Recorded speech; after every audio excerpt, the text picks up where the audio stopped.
Quarks and Quarks, a podcast all about science and engineering, supposedly. I mean, it's been a while since we last did one. I'm joined, as with every time, by my co-host Adam. Hello, Adam. Hello, Dan. How are you doing this fine morning? I'm pretty good, thanks. Yeah, I mean, it's been a while, hasn't it? Don't tell me about it. Okay, then, I mean, I don't need to tell you about it. I mean, you were part of it. I mean, you know. Well, yeah. But, yeah, it's been, what, about 2 months or something? So, yeah, it's been just over 2 months since we'd last released an episode at the time of recording. And for us, we've had a recording break of 2.5 months. Yes. I mean, and this is just because of a variety of things, really. I mean, so we recorded the last episode, the previous episode, and then I moved out of my flat where I was living down in Falmouth back to my parents' house, lived there for a week before flying out to Denmark, where I'm now living, for the next 6 months. Then obviously I was having to, it's pretty cool. Talk about it a bit more in a bit. Sort of had to kind of get settled in here and get used to everything. And then of course, really, I've only been sort of comfortable enough with recording from now. And then you've been pretty busy as well. Oh, I've been really busy. Well, sort of October time or halfway through September. Actually, funny enough, after last episode, obviously, we spoke about you having been in hospital. Oh, yes, of course. Funnily enough, about a week after we last recorded the episode, I spent a week in hospital. Oh, yeah, cool. I forgot it was after the last episode. Yeah, what happened? Well, so it turns out after that week and after another test after that week of being in hospital that I have an eroded esophagus. Which basically means that I have a cut in the tube just before my stomach, but which wouldn't normally be too big a deal, but I also get bad acid reflux as well.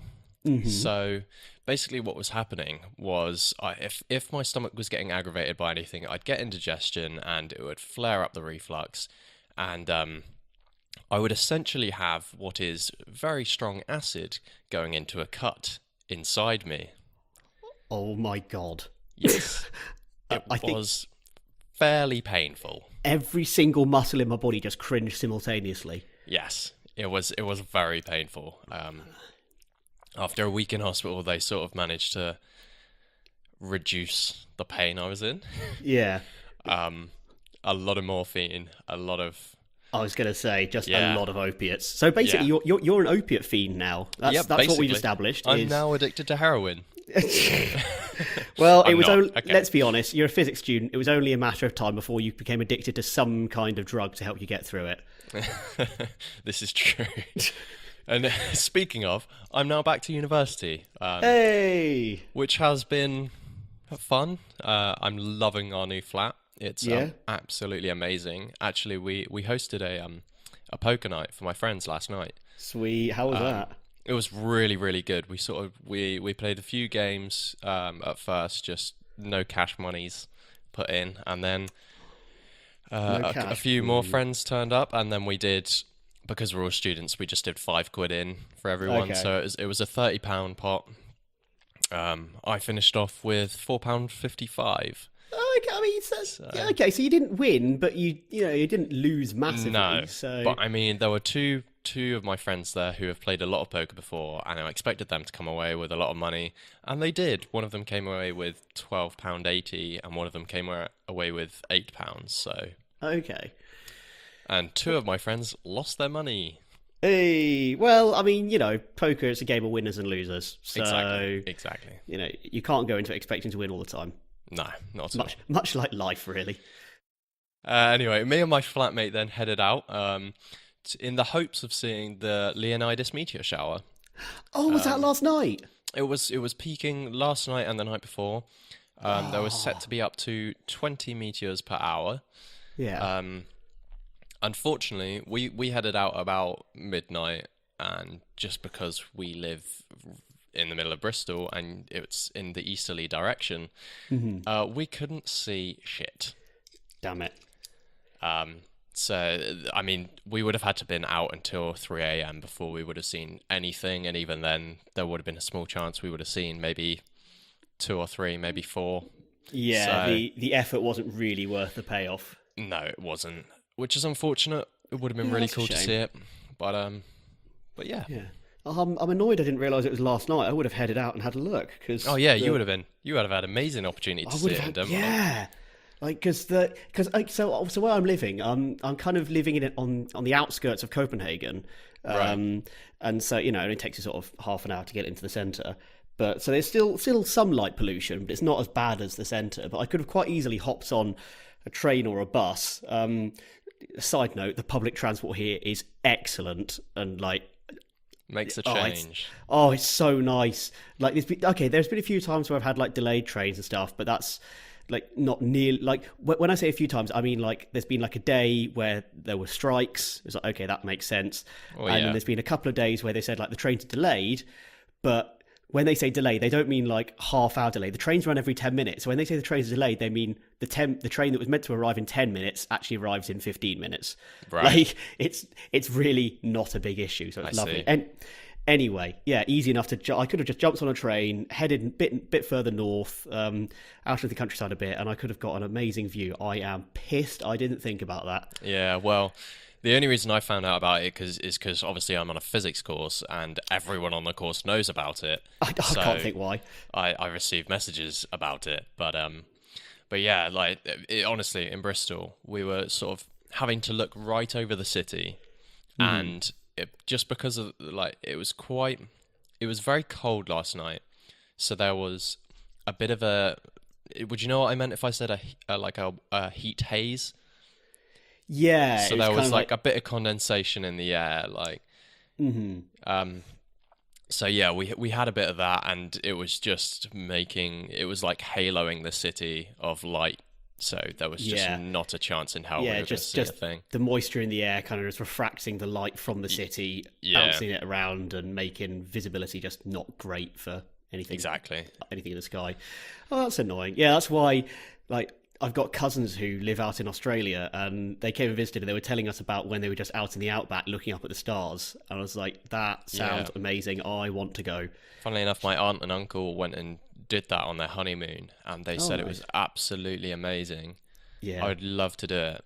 I think at some point in the next few years, I need to organise a trip out to Australia. Yeah, so do I. I've got a mate who lives out there actually. Yeah. So free accommodation, but Exactly, yeah. That always helps. Yeah, I'll go and stay with my cousins and my aunt and uncle, and then travel around a bit on the East Coast, I reckon. But always, my thing about Australia is just the fact that half of the wild, or more than half the wildlife, is trying to kill you. Like that's always the makes you only a little thing. bit nervous. yeah, I agree on that one. Yeah. But yeah, being out last night, we did actually manage to see quite a few constellations. Okay. So we downloaded an app which was just, I think it's called Star Tracker, and it Hashtag no basically spawn. yeah, no spawn. It just sort of tracks your location and looks where you're seeing, uses the gyroscope in your phone and stuff, and basically shows you what the constellations are when you point your phone at different directions in the sky. Okay. Is it like augmented reality where it does an overlay as well, or does it just say if you? Yeah, it doesn't do an overlay. It just sort of does. It's basically like a wrapped 3D image, Okay. Yeah.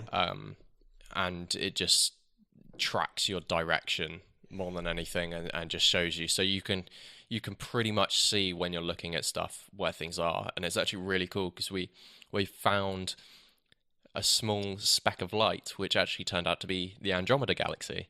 Oh, cool. Which was really cool because I've never really sort of seen it and known that it was that before. Yeah. And we got to see sort of Cassiopeia. That was one of the constellations we got to see, which actually I hadn't really seen before. But Cassiopeia is the one that's kind of shaped like an M, right? yes, Yeah. yeah. So, but it's actually really easy to see because all the stars are pretty bright. Yeah. And it's a very simple shape, but.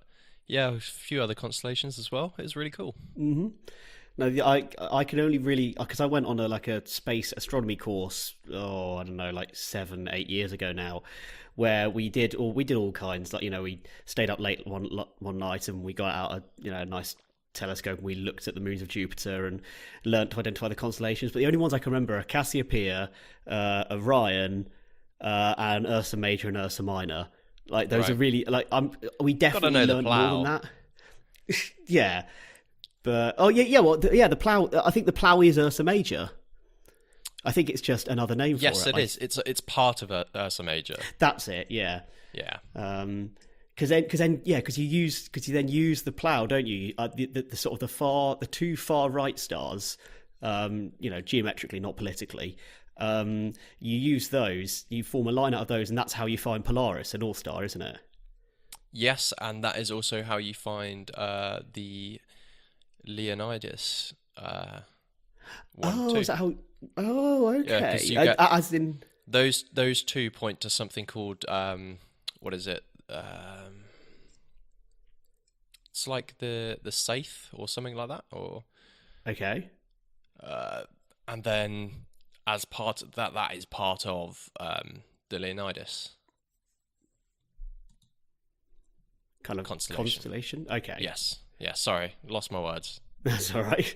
I was going to say it's early in the morning when we're recording this, but it's not. It's just you haven't been awake for very long. Yeah, I've been awake for just over an hour, so still booting up. And it was a late night last night. Come on. Yeah, exactly. That's fair enough. Well, hopefully you can keep it together while sort of explaining your topic, because I'm looking forward to hearing about it. Actually, I've got notes, so that's fine. That will definitely help. Yeah, I have 5 notes for mine as well. And speaking of which, shall we sort of get going on first topic? Yeah, unless you want to talk about the rebrand. This is a very good point. I'm so glad you're working on this with me. So, for those of you who are eagle-eyed, you may have noticed we've had a rebrand, as Adam mentioned all of a few seconds ago, and I have to say, I mean, I got to be honest here. Adam did all of the work on this. I am not in any way artistically inclined. Neither am I. Trust me. Well, I'm the kind of guy who, when he was in primary school, was asked to draw a tree, and I got one of those wooden rulers, and I just drew. I put my pencil on either side of the ruler and went, "There we go. There's the trunk." Like I am not artistic in any way, but you say that. But so did I, just because I was always sort of drawing like scientific stuff, and you always have to draw straight lines. So I like to draw with straight lines. Straight lines they're just better. Anyway, so Adam has done some rather nice, snazzy logos and banners, and hopefully by the time this comes out, they will have been rolled across the various platforms that we're on, so Facebook, Twitter, Podbean, Castbox, etc., etc. So Castbox. Why not? Thank you for reminding me to do that one. That's all right. I've done everything but that. Yes. Well, that was one of the ones we put on slightly later anyway, so that's understandable. Yeah, it is. Yeah. So let us know what you think. I'm a big fan of the new colouring and rebrand, but let us know your thoughts. We figured, 5 episodes, it was time for a change. I mean, it hasn't been very long, but the thing is with the first logo, you could probably tell it was something that I put together in a really short amount of time. Like I said, I have no artistic skills, and it was put together on my own through some really bad software.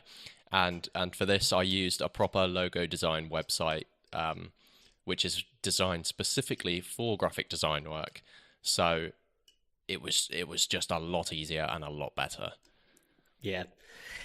Fair enough. Well, I think it's come up rather well. So have a look at that. And meanwhile, unless there's anything else we need to talk about, I mean, I've mentioned coming out to Denmark, but yeah, for those who aren't aware, I'm now living out in Denmark until end of March. I'm on work placement out here, still working for the same company, but just in a different department and a different office.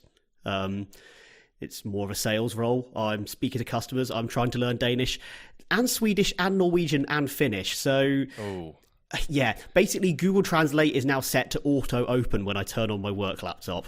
Right. Because I cannot get past without it. But luckily, everyone out in the Nordics just seems to speak incredibly good English anyway.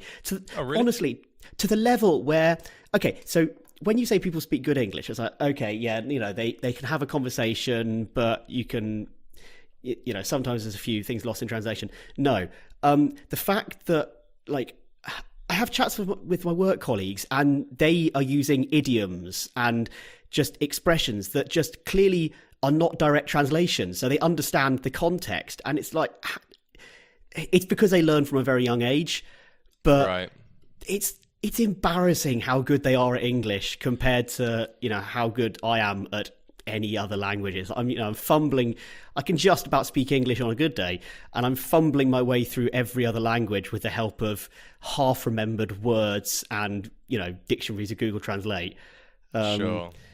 But I mean, Denmark is absolutely lovely, and I understand the rest of the Nordics are as well. So if you fancy a holiday, it's amazing. Like, people should come out to Denmark. It's so cool. Always wanted to head out to those like Scandinavian countries, Yeah, just because they just seem like amazing to me. they are. I mean, so I've only been in Denmark so far, but I believe I will be getting the chance to go out to Norway and Sweden, possibly Finland as well. Certainly, if I don't get the chance to go with work, I'll be booking my own flights, or train. Actually, there's just a railway that runs from Denmark into Sweden, Oh, cool. or into Norway rather. Or is it Norway or Sweden? It's Malmo. I think it's Sweden. Sweden. Yeah, Norway's slightly further north. But everything's so close, and it's so easy to get between them. Although Norway is massive. Oh yeah, Because I remember saying, it's monstrous. I remember saying to my work colleagues when I first arrived, I quite fancy going to Norway and seeing the Northern Lights, and they said, you do realise that, like, you basically have to go to the top of Norway, and that's like 4 or 5 times the distance that it is to go from the bottom of Denmark to the top of Denmark. Like, it's really far. Mm-hmm. But still might give it a go. Yeah, I think you should. If you get the opportunity to, you absolutely should, because when else are you going to get that opportunity again? Well, exactly. And with the upcoming political event in end of March, I think travel within the EU for British citizens might become a little bit trickier. So, take the opportunity while you can. Well, I don't know. The most recent what's it called, proposal, would say otherwise, but whether that will be followed through on or not. God, yeah. I mean, we could probably burn like an hour and a half, 2 hours just talking about that. But this is science and engineering, not politics. We're better than that. Pardon?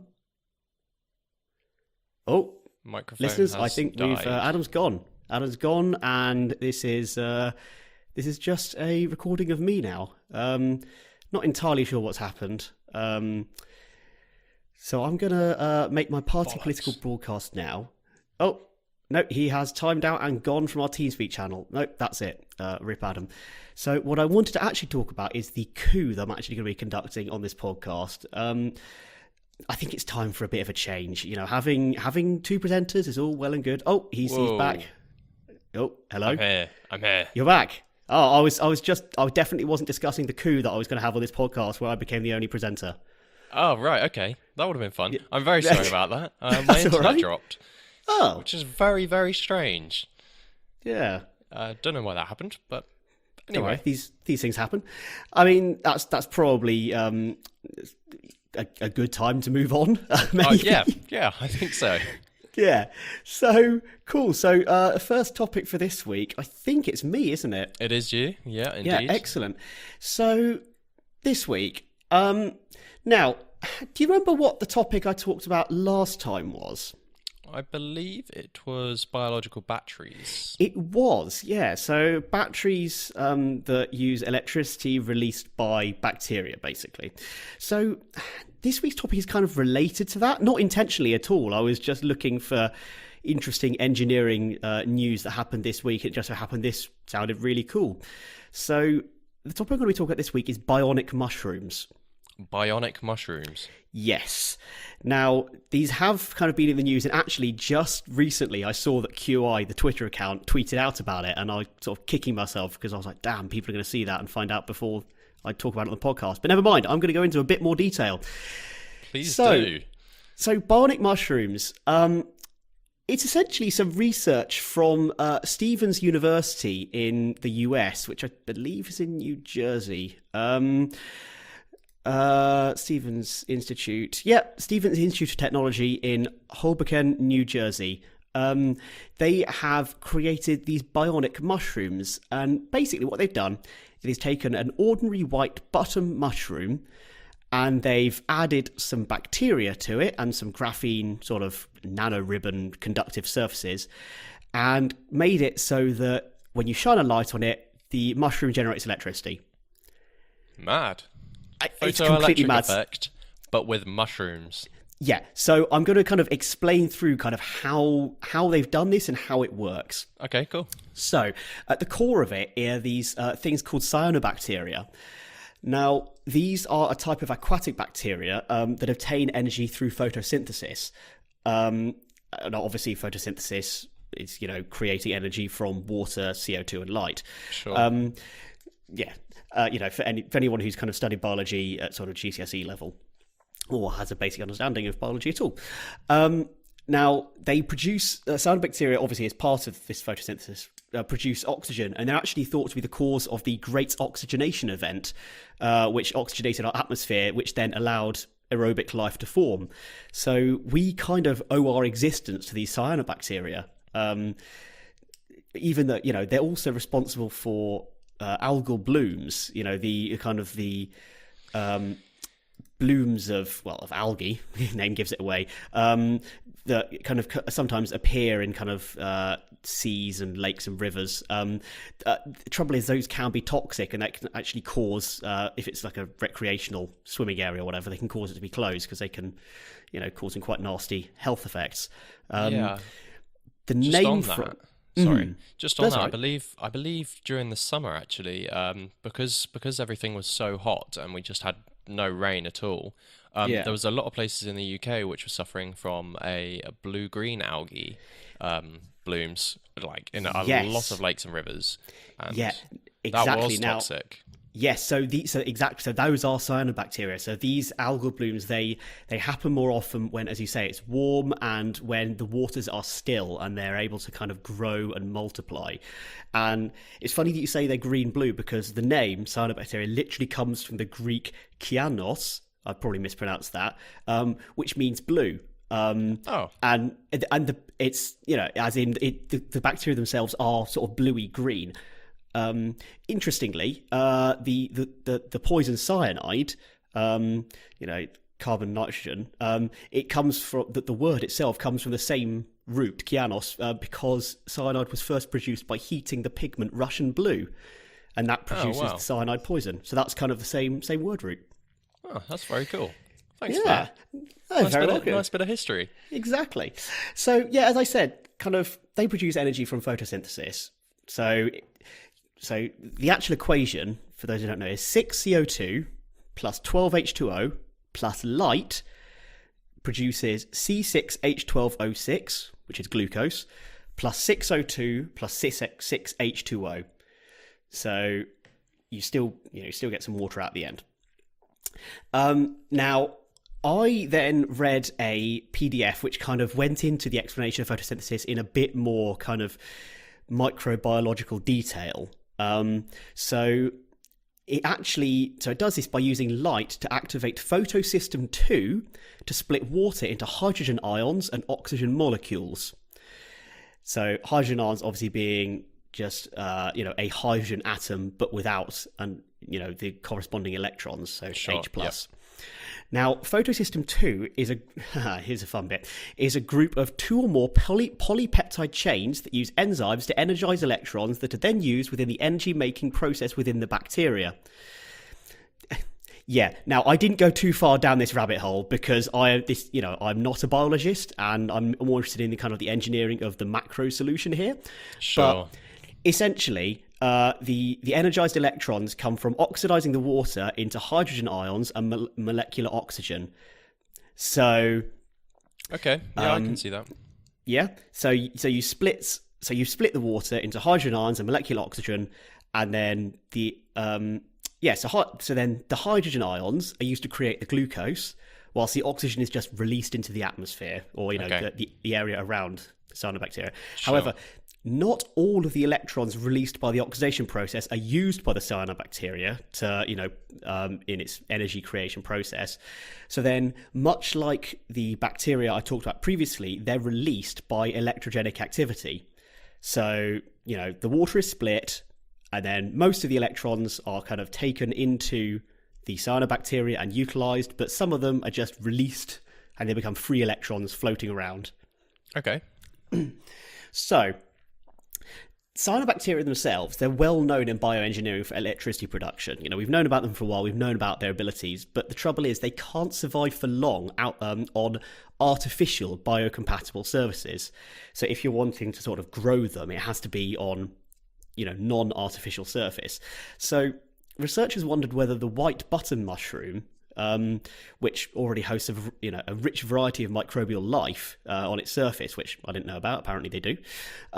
They wondered whether it would provide the correct combination of nutrients, moisture, pH, temperature, the right environment for the cyanobacteria to live for longer rather than just die off very quickly.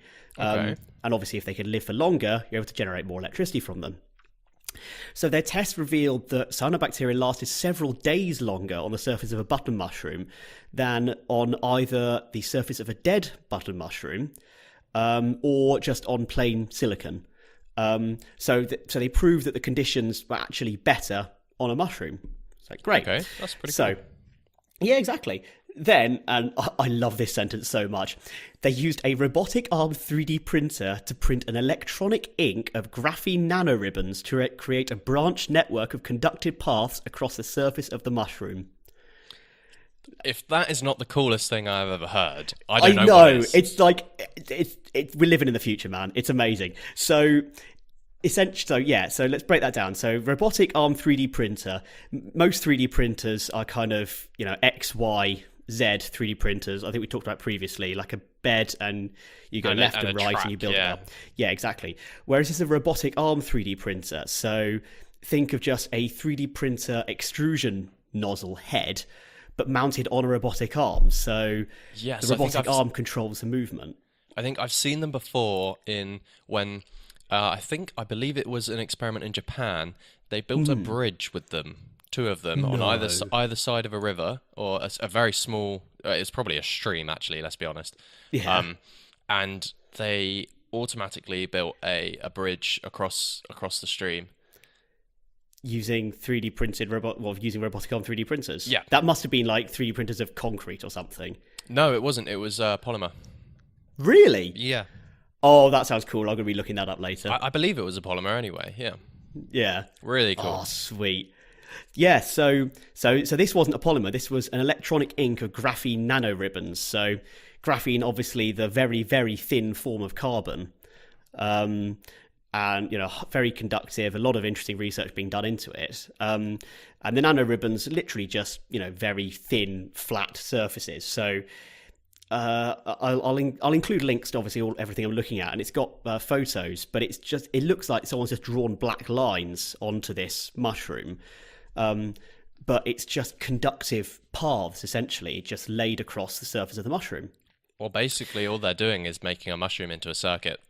Yeah, that's basically, they have laid a circuit down on top of the mushroom, is what they've done. Yeah. So then, using 3D printing again, they printed a bio-ink that contained densely packed cyanobacteria in a swirl pattern, which I found out through a bit further reading was actually a Fibonaccian-based swirl pattern, because Fibonacci apparently appears a lot in nature. It does indeed, yeah. Yeah, I want to say like the Helix Spiral. That's like a Fibonacci pattern. Yeah, so it kind of is. It's sort of like if you think of an exponential graph and turn it into a spiral. Mm-hmm. That's essentially what you get from a Fibonacci. It's not quite the same, but it's essentially what you get. Yeah, it's close enough. So yeah, it's a spiral with a constantly expanding sort of radius or radial point, if you think of every point on the line. Yeah. But yeah, it's actually really cool because there was actually something that I saw on the science of attractiveness, and it said that the most attractive scientifically people their faces follow the Fibonacci sequence. So hang on. So Because people's faces aren't a spiral. No, they're not. But it's something to do with the positions of facial features that follow that follow the line of the Fibonacci sequence. But I mean, it's not so like, because obviously that just makes you think, oh, well, they're in a spiral then. But it's not. I think you have to sort of see a picture of it to understand it, and I'm pretty sure that's all right. But it was a long time ago, and it just came into my head as soon as you mentioned it. So yeah. See, this as an aside, this is what I love about sort of maths and mathematics is everything that the human race has created. You know, language and art and pretty much everything is exactly that. It's a creation. It's an invention. Whereas maths, it exists in nature, and just the world around us. It's not something we've invented. It's an interpretation. It is a human mapping of the physical world, so it's a universal truth. The Fibonacci sequence, we discover the Fibonacci sequence, but it exists in nature. So it existed beforehand. It's just we went, oh, that exists. That's a thing. Yeah, exactly. I love that. And you know what? I know it's probably quite hard for you to admit, being an engineer, but it's actually physics that's doing all this. It's not maths. Maths is part of physics. There is. I'm sure you've seen the universal truth is physics. I'm sure you've seen the XKCD sort of like strip of like saying the different sort of. I've completely forgotten the word, but you've got like maths, physics, chemistry, biology, engineering, and it's saying that's it. It's like the orders of purity of the different disciplines, right? And it's got, I think engineering is just below chemistry, or engineering might not even be on there, but I know the last ones are like chemistry, physics, maths. I've just got it up here. Yeah. Yeah, he's got mathematicians as being the most pure. Yeah. But I don't believe that, Well, so chemists, aren't they mighty high? Well, of course they are. They're the ones manufacturing the drugs and make them high. Hey. Anyway, sorry, slight tangent there. Let's get. Ironically, having just talked about being high, let's get back to the mushrooms. So. Oh dear. Yeah. So yes, 3D printed bio ink. Swirl pattern onto the mushroom cap. And this swirl pattern kind of intersects with the graphene network at various points, obviously, because the graphene network was kind of going top to bottom of the mushroom, and the swirl is obviously going from the top, swirling around the mushroom, kind of laterally to the bottom. So this kind of allows the electrons that are generated within the cyanobacteria to transfer from the bacteria to the graphene network, and shining a light onto the mushroom activates this kind of bio ink kind of substrate. The cyanobacteria start photosynthesizing and producing electrons, and these electrons then pass into the graphene network, and then they're collected at each end of the network, and you're creating electricity. So the research that they produced showed that the density and the alignment of the cyanobacteria affected the amount of the electricity produced. So they tried both with obviously the 3D printed structure, but they also tried just applying the cyanobacteria using just a pipette in the lab. But they showed that because of as I said, the density and the alignment that they were able to get with 3D printing, they were able to get up to 8 times more electricity out of the structure if it was 3D printed than if they did it by hand. That's pretty cool. So that's pretty cool, isn't it? So yeah. I'm talking about the electricity being produced. Okay, we are talking in the scale of nanoamps here. It is not, of course, in the scale at the moment. So I had a dig. I actually found the original research. I had to use an old login that I have. But they're able to produce up to 67 nanoamps per mushroom. So okay, that's not that bad. It's not that bad. It's not amazing. If from my point of view, amazing would be if they did it first off and they were to get on a scale of milliamps. that would be cool. Well, that would be insane, though. Like, I Oh, mean, that would just be absolutely. ridiculous. Yes, but 6-7 nanoamps. It's for a first pass. It's not horrific. Now, obviously, this is research and it's very early scale. So, but as with everything electrical, it could be scaled up and made more efficient in the future. You could have a bank of mushrooms producing electricity for you. Because there's nothing to say you can't connect them together. No, I mean, and you. What comes to mind with me is cost efficiency. Like, it's hard to find or to think of a way that would become more cost efficient. But as you say, as time goes on, things become more cost efficient as we make new discoveries. So, I mean, maybe one day it could be viable. Yeah, maybe one day you're able to grow plants, apply a substrate to them, expose them to the sun, and you're generating electricity. So, I mean, and I have to say, I got to the end of my research for this, and I suddenly went, now, slight tangent, stick with me here. Do you or did you watch Doctor Who? No. No, okay. So there was an episode a few years ago which was surprisingly enough set on a spaceship, and I believe the episode was The Time of Angels. It was Matt Smith's era, and they were trying to find the engine room. So they found the engine room, and what they found was a forest, and they were confused because it's a forest, it's not the engine room. But then it was proven that each of the trees were producing electricity. Right. So, and that electricity was then used to power the engines. So I went, hang on, are we saying that we could, using this technology, at some point in the future, we could have trees that not only, photosynthesize and generate oxygen for us, but also generate the electricity we need to, power, a ship. Say, for example, you have an ion engine that uses electricity. This could be the research that 100, 150, 200 years down the line produces the sort of habitable conditions we need for interplanetary travel. I'm thinking way outside of the box here and way into the future. But this could be it. Yeah, I mean, I'm sort of having trouble seeing it but that may just be the limitations of my own mind. That's fair. Let's be honest, my mind is wired up in a very strange way, so maybe I'm just being completely, a bit out there. But hey, I thought it was quite cool. No, it's very cool. Yeah. Thank you, Danby. Yeah. Very cool. Oh God, no. Oh, why? Anyway, so I mean, living mushrooms. We've combined two kind of microbiological worlds, kind of the mushrooms and the bacteria, and they're able to live perfectly happy for a couple of days together, admittedly, and then the cyanobacteria die off. But in that time, they're generating electricity. And in the future, hopefully we can get it so that the cyanobacteria survive for longer / can live on the mushrooms indefinitely, and B, can generate a lot more electricity. Yeah. And I thought that was something really cool that was in the news this week. Or past week, I can't remember when it came out. Definitely. That's pretty cool.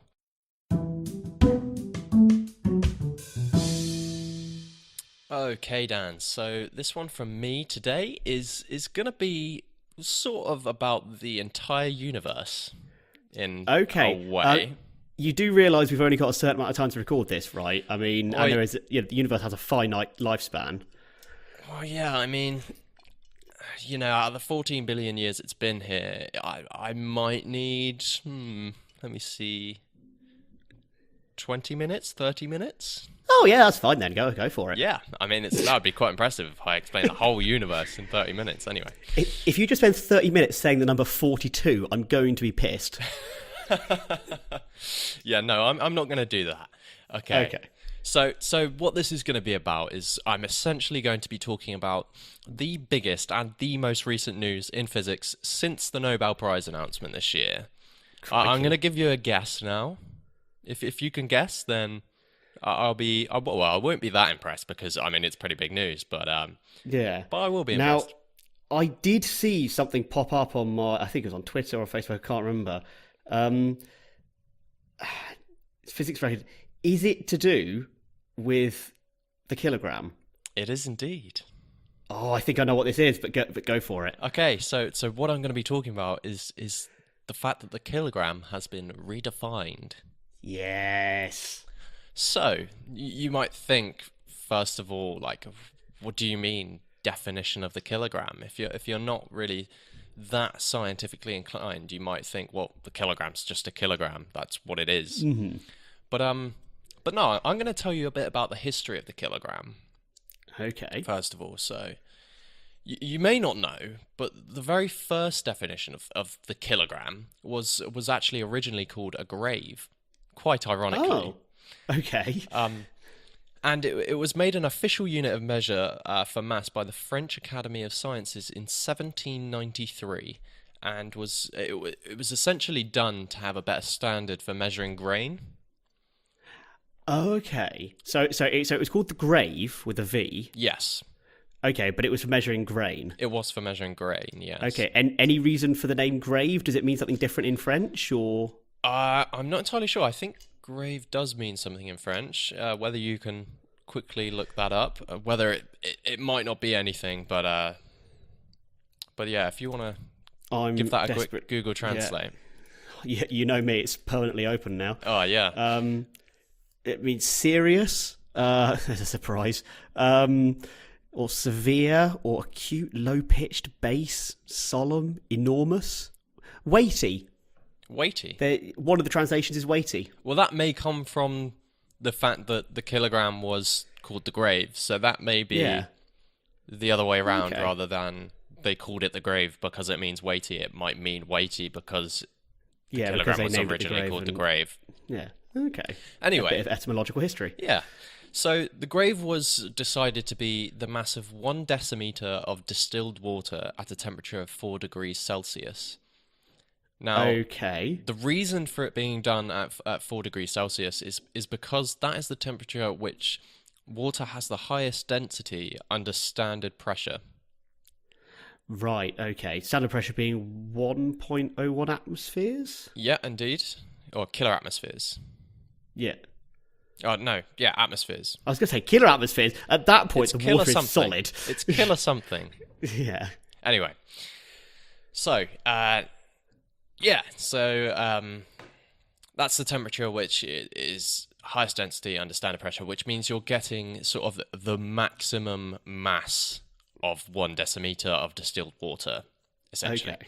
So, this was something that was quite easily replicated in most labs, at least ones that were sort of well equipped to deal with it. And so what they did with this was they made a block of brass, which was cast at a relatively good accuracy to preserve a more exact value. Now, you think of brass, you think, okay, it's used to make statues and stuff. Like, that's all well and good, but you do get a bit of ionization of the surface of brass, which is why it goes a different color over time. Yeah. And surely, sorry, hang on, brass is also an amalgam, isn't it? It's copper and zinc? I believe so, yes. So surely there won't just be one. So it's going to copper and zinc. So surely there won't just be one set of proportions of copper and zinc that produce brass. It's going to be differing proportions and therefore differing densities. So you're going to get different masses of brass? Yeah, I mean, so this was sort of like one block of brass which was cast, which has said, okay, this is our prototype for the kilogram. Right, I see, okay.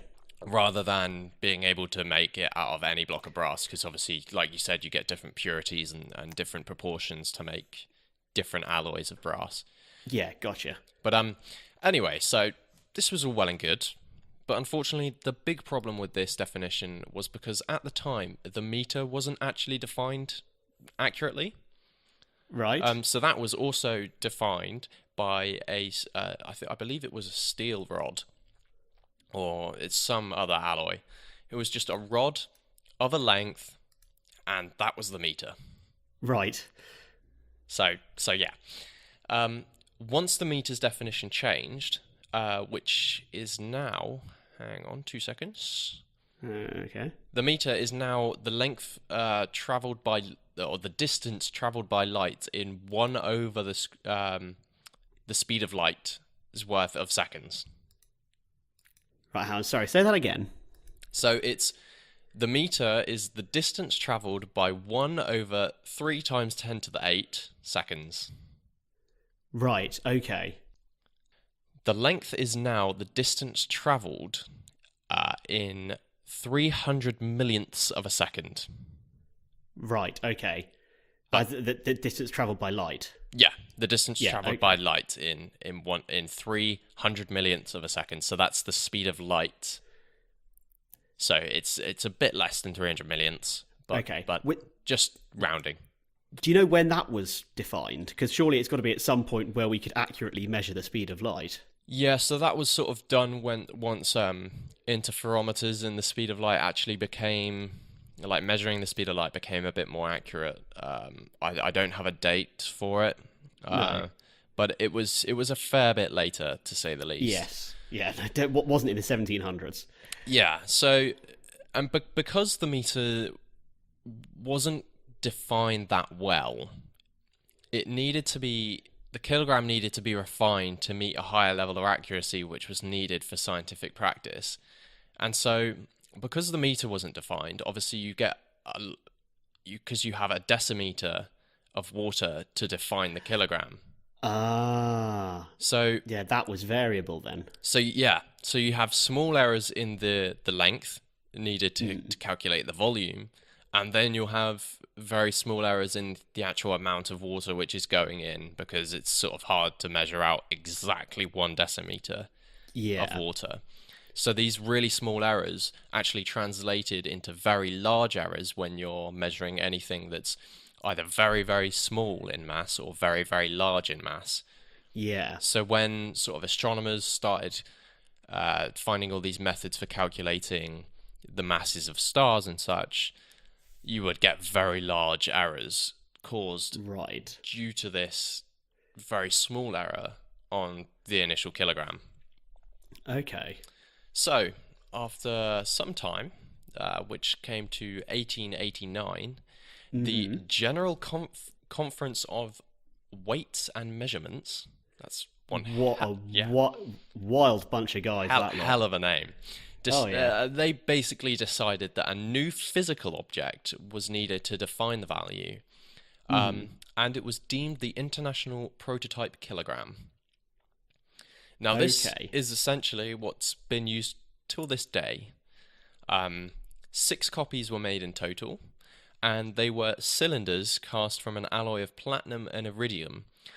Oh, yes, yeah. And those materials were used because they're very inactive materials, so that they're not going to react chemically much, and they're also very resistant to damage like scratches or dents, so they're very hard materials. Okay, so the actual weight of the kilogram isn't going to change because it's reacting with anything in its environment or it's been damaged. Exactly. So that's it's lost some of its mass. That's the idea, is that it's not going to lose mass because it's very unreactive and it's very resistant to damage. Yeah. So there is that in mind, but actually there was a problem still with loss of mass over time.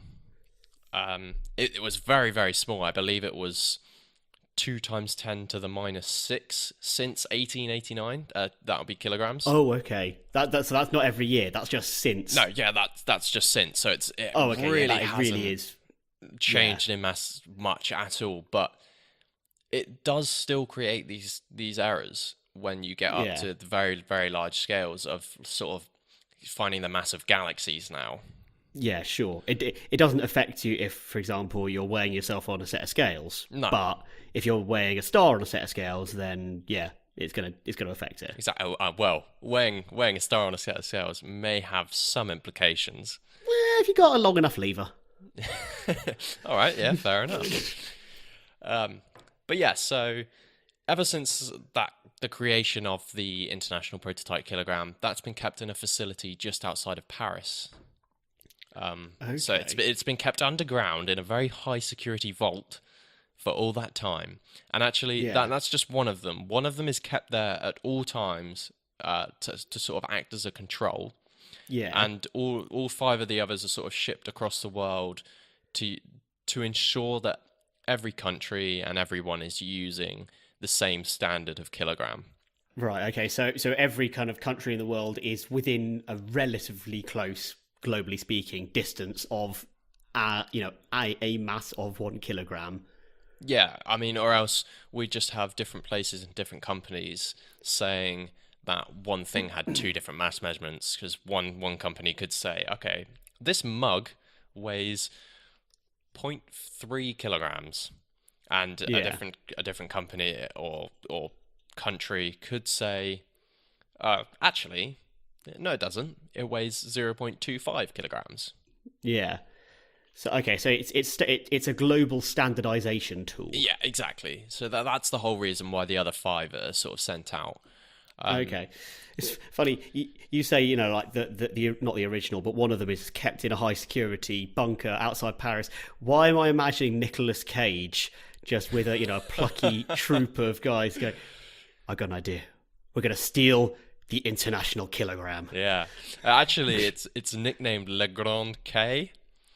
So I could just imagine him saying, "We're gonna steal the Grand K." There we go. We've just written the script for National Treasure number 3. Amazing. International Treasure. I'm going to write to him now and pitch it. Yeah. So actually, after the, May 20th in 2019, he's going to have a very big sort of issue with being able to steal that. So he better get a move on. Is basically what I'm saying. So with the Le Grand K actually losing this very small amount of mass over very long periods of time, an agreement has now been made, and it's been made this week, to redefine the kilogram in terms of universal physical constants. Right. So, like the speed of, or the distance of a meter is defined by the speed of light. And Yes. the second is now equal to, hang on, let me read this. 9,192,631,770 transitions in the hyperfine ground state levels of cesium-133. Okay, I think there are a couple of parts of my brain that are still trying to catch up with that sentence. Yeah, so that's what 1 second is equal to. It's equal to all these oscillations of these transitions of electrons going through different states or different energy levels within a cesium atom. Okay, I mean, who chose that number? What did you say? It was 9 billion, 9 million? 9.192631777 billion. Okay, I mean, who chose that number? Why did they say it's 9 billion? Oh, it's 10 billion. Like, was it because that was the closest number of transitions we had to like our current definition of a second anyway? Yeah, it could well be. I think that's probably the case. Yeah, but yeah. So going back to the kilogram now. Mm-hmm. This agreement and these conversations about redefining in terms of physical constants, it's been happening for a long time. People have wanted this to happen for so long now, because the kilogram, like, obviously you want it in terms of a physical constant because that's what's described by nature. Exactly, something that isn't going to change due to the environment or circumstances around it. Exactly, yeah. So the reason it's taken so long to happen is because in order to get an accurate value, they have to comply with something called exacting standards, which means that the constants in question, so for the kilogram, it's actually Planck's constant, which is being used to determine it. These constants have to be measured to an uncertainty of 30 parts in a billion.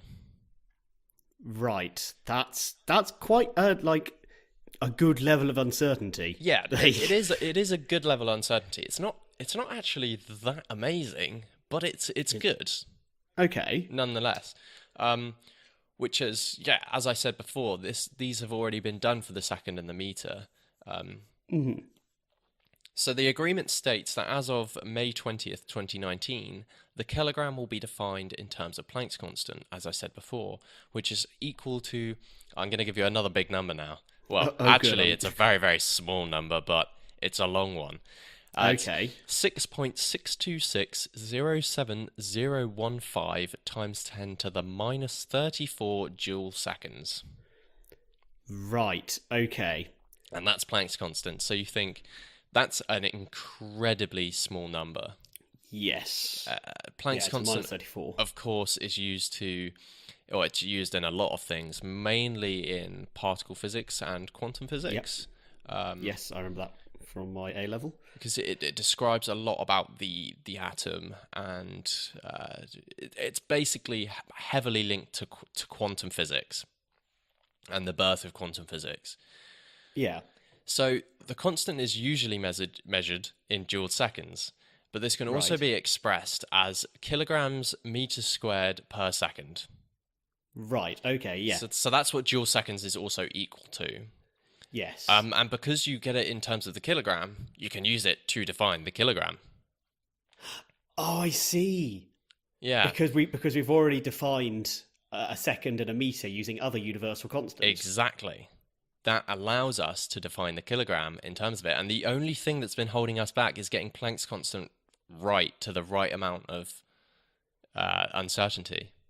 Oh, okay. So now, obviously, because we know what a second is and we know what a meter is, then we can use the measurements along with fairly exact knowledge of Planck's constant. We can get a new, very precise definition of the kilogram. Oh, fantastic. So so then presumably once this happened, would you say March this year? March, when was it? Sorry? So it's going to be in place as of May 20th, 2019. That's it. Okay. So as of then, all of I imagine the kilogram kind of prototypes are going to end up in museums because they're no longer needed. I would imagine so, yeah.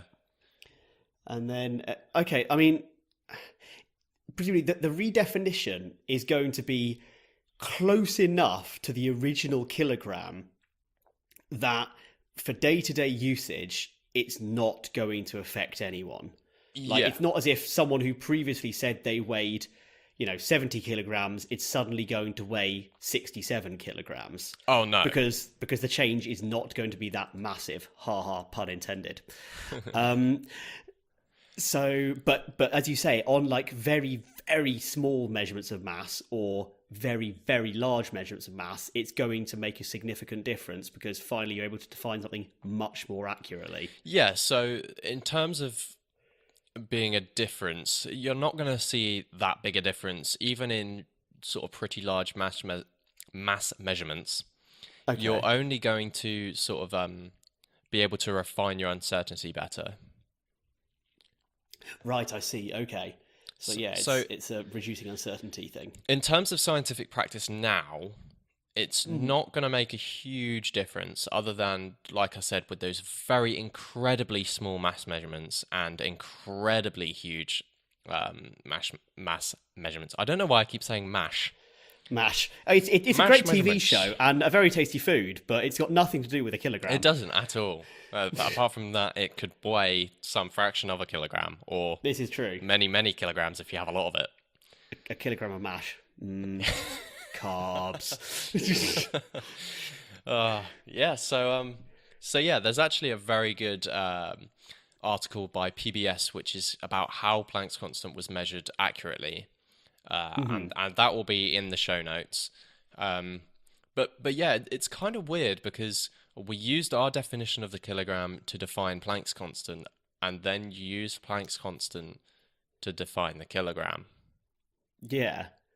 So, I mean, think what you want. It's been done very accurately, and there's been a lot of experiments done to sort of try and get the kilogram exactly right to what we want it to be.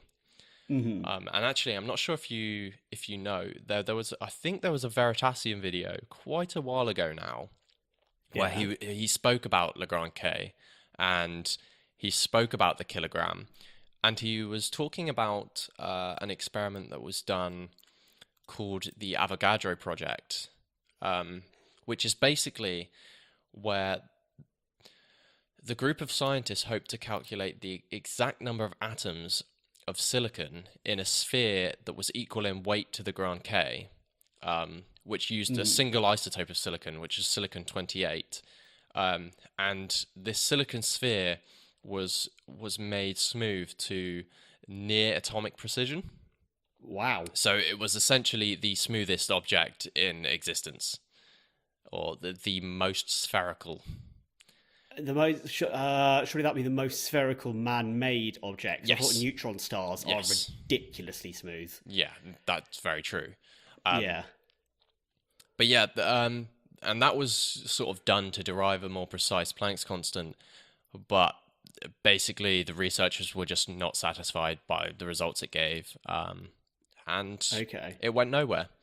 So yeah, so the actual Planck's constant instead was determined by something called Kibble balances, which I won't go into detail on because we are running quite high on time right now. Yeah. But if you do want to read about that, there is that PBS article which will be in the show notes. My notes have been based off of a phys.org article, which will also be in the show notes. So give that a read if you want to sort of know a bit more of the history behind it. Yeah. But yeah. I will have to check that out. Thank you very much. Yeah, I just thought it's something that's sort of it defines a big thing. how we live very much. So I thought that it would be very useful, even though I know for a fact that it's going to be plastered all over science channels on YouTube, and it's going to be on probably half of the science podcasts that exist this week. So yeah, but it's still a big thing, Exactly. and it's something that we ought to know about. Exactly. Yeah, well, thank you very much. That's really cool. I'm going to be looking into that after the episode. Right, so I think that's it for this week. So what have we covered? So I mean, we had a bit of a catch up at the start. Talked about you seeing or trying to see various constellations and meteor showers, and my current location in Denmark. After a very long needed catch up. Yes, absolutely. Yeah, we chat a bit via Facebook, but we haven't actually spoken, vocally for since the recording. Yeah. Previous recording, anyway. And then I talked about bionic mushrooms and the fact that we can now generate nanoamps of electricity using bacteria that are sort of placed onto just normal white button cut mushrooms, and hopefully that'll be kind of refined further in the future. Yeah, indeed. And I mean, I just quite simply spoke about the redefinition of the kilogram, which was now defined in terms of Planck's constant. Yeah. I'm definitely going to be looking into that after the episode, because I'm sure there's a whole host of additional stuff around that that we didn't have time to cover. I mean, speaking of the Veritasium video, I think he's released another one now. I believe it's called "The Kilogram is Dead, Long Live the Kilogram." I think I might have seen that pop up on my feed, actually. Yeah, I will have to check that out. Please do. Thank you for joining us in our brief delve into the world of physics and engineering. If you're interested in either of the topics we discussed, the links will be in the show notes. Alternatively, if you'd like to contact us, though don't ask me about mushroom biology because I'm not a fungi. Yeah, sorry, just had to. Our email is sparksquarks@gmail.com. You can also find us on Twitter and Facebook at SparksQuarks. And you can check out our new branding there as well. Absolutely. That's it from us. See you next time.